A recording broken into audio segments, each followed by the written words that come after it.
Hello, everybody. Welcome to Popcorn Planet. I am Andy Signor, and I'm here to talk about Batwoman again. That's right. I thought, why not hate watch Batwoman and review the episodes for you? Since a lot of you don't want to, and those that do, we can hate watch together, shall we? Until we both want to give up. But episode 2 dropped on Sunday. It's Sunday nights is when this show airs. And while I was going to give up on the show, and I still want to give up on the show, I thought, man, I got a lot of views in that first one. Some people seem to be interested in the show. Let's go a little longer and see what happens. Maybe it gets better. Maybe it gets worse. So episode 2 happened last night. I watched it, and I want to review it for you. I'm gonna do a little bit of a episode breakdown, sort of the things that happened, what my thoughts are, and why, and just my annoyance of what really is sort of frustrating about this show. For those that watched, pardon some of this recapness, but it's sort of important for those that didn't, because I think the majority of folks watching this probably didn't watch. But if you recall, at the end of the pilot, we learned that Batwoman, who still in the cool outfit, turns out the big bad, Alice, and her Wonderland gang, Alice is her long-lost sister who she thought was dead. And it's important, let's go back, because this recap sort of reminds a point that I want to remind you. She got the dagger that sort of figured it out. Girl. Let's take a picture, Beth. Make sure our necklaces are in it. Beth. The bad guy's my sister. Now, that's important because later in the episode, she realizes when the Wonderland gang comes to take her knife, it wasn't Beth who took the knife. It was someone else. Who was it? We'll get to that in a minute.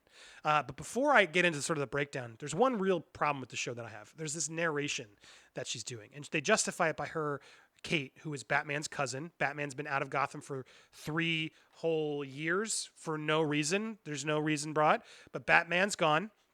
And that's actually the even biggest reason. Actually, I'm going to get to my biggest problem with the show itself. But the overall show itself, the show is so reliant on Batman. It's an origin of Batwoman, but the whole show is about Batman.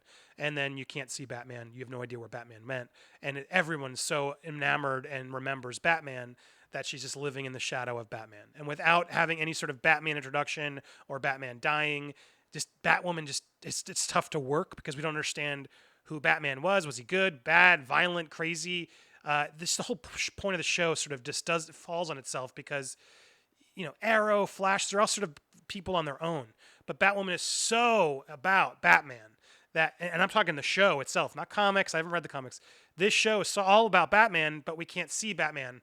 We talk about him a lot. And so that sort of just makes the whole point of, well, what's the point of the show and who is she? She just lives in the shadow of Batman and we're never going to see Batman. I mean, I'm sure someday we might. But from everything I've read, CW is not allowed to use Batman because he's too strong. There's too many other things to put out there that they don't want to have a Batman there. But that could change, obviously. And obviously Bruce Wayne's going to show up in Infinite Crisis on Infinite Earth. So who knows? But right now, it's weird to have a show so centered around Batman without Batman. And this idea that he left Gotham for 3 years and now Batwoman's just becoming Batman is annoying. But that's the biggest problem with this show. She can't just. I wish they would have just scrapped the origin or done it later and just focused on Batwoman's there and just like, yeah, Batman hasn't been here for 5 years. Batwoman's taken over. Let's get to it. And then you could have some flashbacks here and there throughout the show, but screw the origin where she came from. We don't need to know. Just give us Batwoman. But beyond that, they also do narration, which really is starting to get to me. They're justifying it because it's like, well, she's got to write this diary to Bruce to justify why she's taken over the cave and all the items. But it also just sort of shows the cheesiness of the show. If you haven't watched, here's the clip I'm going to play. This is the flashback to the pilot for those that didn't watch. Tell me something, Bruce. What's the difference between being hopeful and being crazy? This is because her. Whatever it is got me through that day and the years that followed. So it's like important use of narration to remind you what happened. Beth wasn't found in the car with my mom. Beth wasn't there. And as long as there wasn't a body, there was hope. The entire city went out looking that first night. But days went by, and then weeks, and then months. And eventually it was just my dad and me. This is important. A decade and a half later, and my dad and I are still looking. But while I'm looking for my sister, my dad is looking for someone else entirely. Alice is a lunatic. So there it is. That's the show's whole. This is literally, that sums up the entire show for you, because that's what it's about.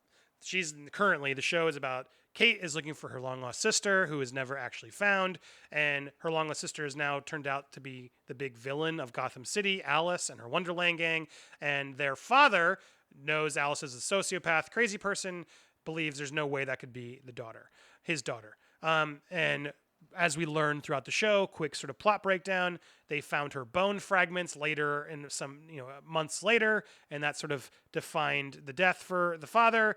But still, even Kate couldn't move on. And that was I'm going to zoom to that because that was probably the best scene of the whole episode. And I give Doug Ray Scott, who I forget his character's name, but I will always call him not Wolverine, Almost Wolverine. Almost Wolverine does the best moment here because he does like a breakdown because he's like watching his daughter like still looking for her and all the places on the map she's been looking. And he realizes that it's over because they found the skull fragments. And this moment was the one like Berlanti heart moment of the show that worked for me. And it was the flashback because the daughter is clearly not over losing her sister, and he's distraught because how we got to move on, and now clearly she's dead. And he gives a good performance. The whole thing is sort of relying on that. The other good moment of the show, I'll get to that in a second. But this part was important because the whole thing's about, is it her sister?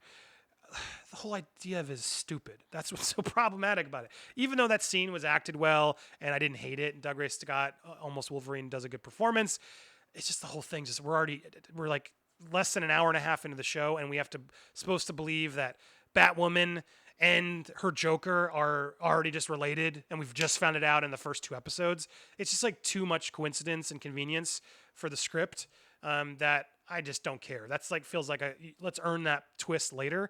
But the way the Arrowverse works now is you have to have twists upon twists upon twists, and it just starts to feel contrived and not exciting anymore, not surprising.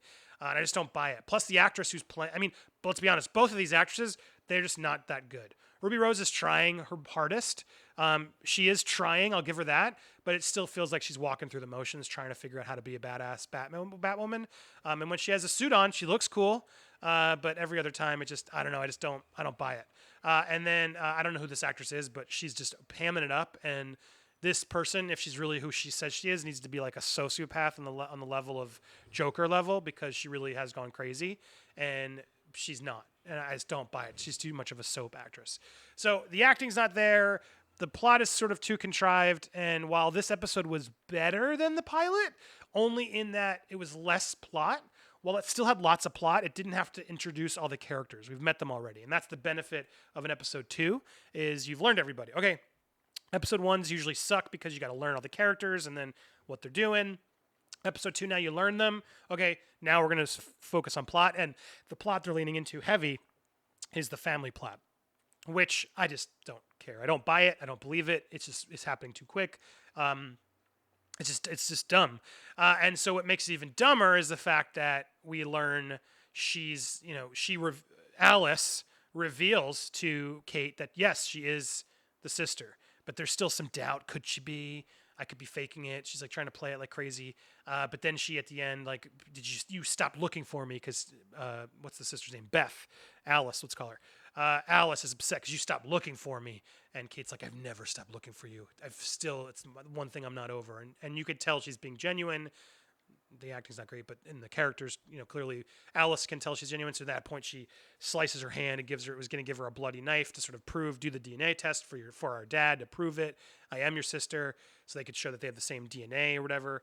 And then, of course, Kate's ex-girlfriend shows up and betrays her because she's looking out for her.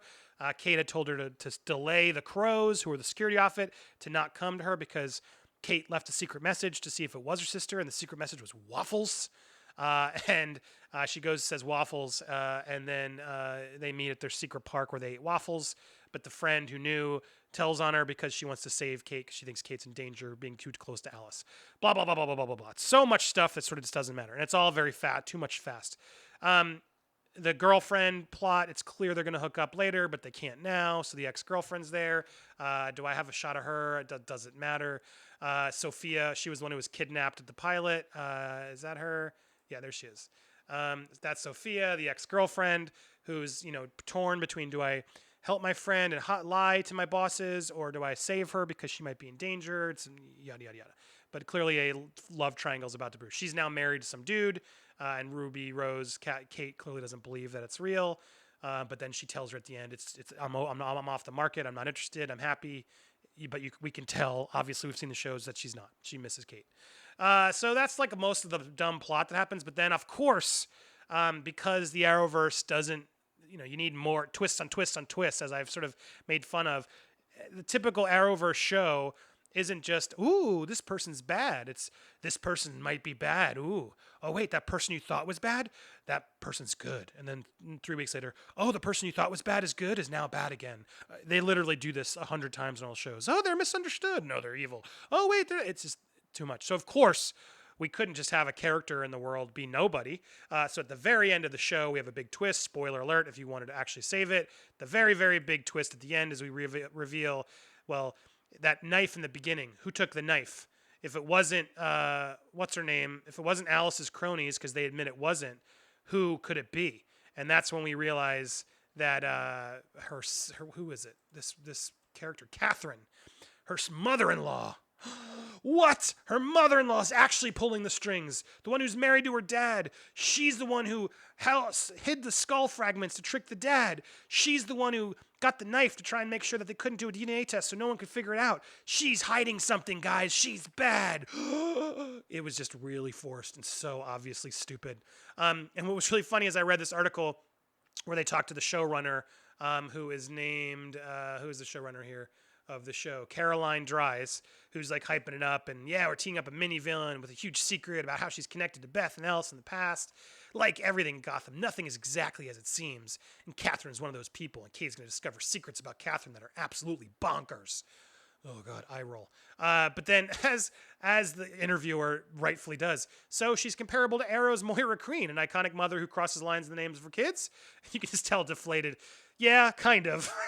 I just love that she called it to her friend. I was trying to not have her that way, says Dries. As a person without superpowers who has access to tons of power and tons of money and tons of connections, what ultimately unfolds is that she's kind of like the chess piece mover of Gotham. So basically, Moira Queen of Arrow.